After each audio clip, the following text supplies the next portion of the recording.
I just wonder, knowing it's difficult to quantify, how concerned that these campaigns should be about an interruption in turnout because of the aftermath, the damage left by Hurricane Helene. The idea of early voting already being underway in North Carolina makes us wonder what this could look like if people simply can't get to their ballots. Erin, how big of an interruption could this bring?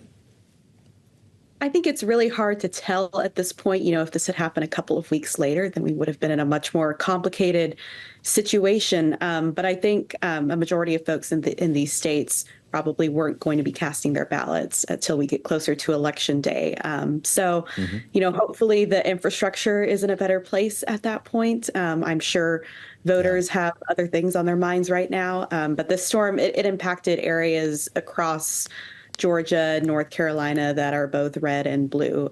So this is definitely an offset to both campaigns. But I think that hopefully it won't have too much of an impact on turnout in these parts of the country.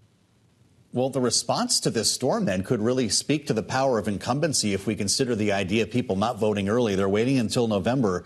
And the way the administration handles this could be a real factor in how they vote. Yeah, certainly. Our latest round of swing state polling shows an incredibly close race in both Georgia and North Carolina. Trump and Harris were tied at 49% in North Carolina, and Trump had a narrow 2-point lead in Georgia. So it's really coming down to the wire in both states. And any event like a natural disaster could impact the way voters make their decisions and could have an eventual impact in a race where the margins are going to be so narrow.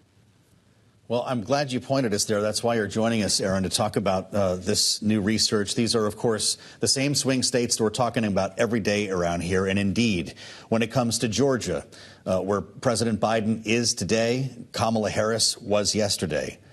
When I see the word tied on your research, it says a lot to us. 47 to 48, when including third-party candidates. It's 47-49 when we're not. This is all within the margin. North Carolina tied 49-49. It really makes us realize how close this race is. There had been a bit of a post-convention bounce for Kamala Harris. Has it gone? I don't know if it's necessarily that there was a post-convention bounce for her. I think it was more that there was increased enthusiasm once she announced her candidacy, and that kind of rode through the convention a bit. It settled down a little bit. We're not in the honeymoon period anymore, but it's still clear that this is a close race. Our polling back in August also showed an incredibly close race, and there has been very little movement since then. Currently, Harris has a narrow lead in 5 of the 7 swing states, but that's all within the margin of error. Trump has a narrow lead in Georgia, and they're tied in North Carolina. So it's really difficult to make any sweeping judgments about these results if we're just looking at the top line head-to-head numbers at the top of the ticket. But what we have seen in our polling is there has been a bit of a shift in voters' views about the economy, which is interesting because the economy, as we know, is probably going to be the driving issue in this election in voters' minds. Well, it's interesting. I'd like to hear what you are finding, because in a lot of other polls, we're seeing Kamala Harris close the gap with Donald Trump. But as soon as we say that, Erin, there's a dock workers strike that is now in its 3rd day. We're going to have a report on this coming up from our reporter, Tyler Kendall. If this thing stretches on, the economic impact could be great. We could be talking again about supply chain shocks. We could be talking about rising prices all over again. The timing here with the election in November could be very destructive for the Harris campaign, no? Potentially, yes. And it comes at a bad time because just now we're getting to a point where it's clear that voters are worried less about inflation than they were back in May. Even in August, we have seen a shift in the amount of voters who are concerned about inflation. But at the same time, we've also seen that Harris has been able to close the gap in terms of who voters trust most on the economy.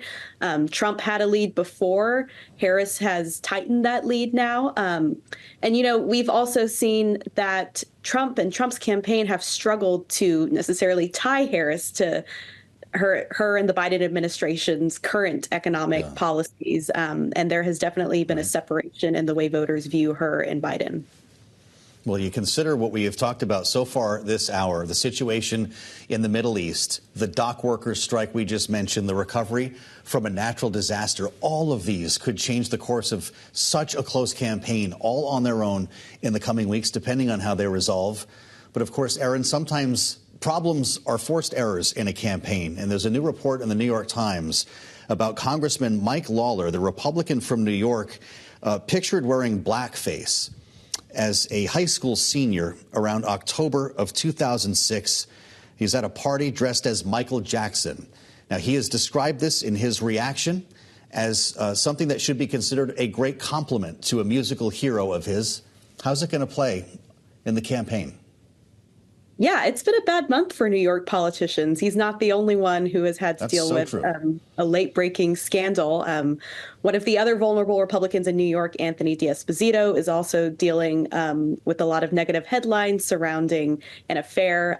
But, you know, for both Lawler and D'Esposito, these are both Republican members of Congress who are sitting in toss-up races. They're both running for re-election in districts that Harris is likely to win at the top of the ticket. So they're already in tough positions, and any sort of error could mean the difference for them. And so, you know, for Lawler, this is also, I think, coming at a bad time. We'd seen earlier in the cycle that he had a pretty decent lead over his Democratic opponent, Mondaire Jones, and he had a pretty strong brand in this district for a freshman as well. But we've seen that shrink over the past month. And now with this news coming out, I think we can only expect that that will remain close.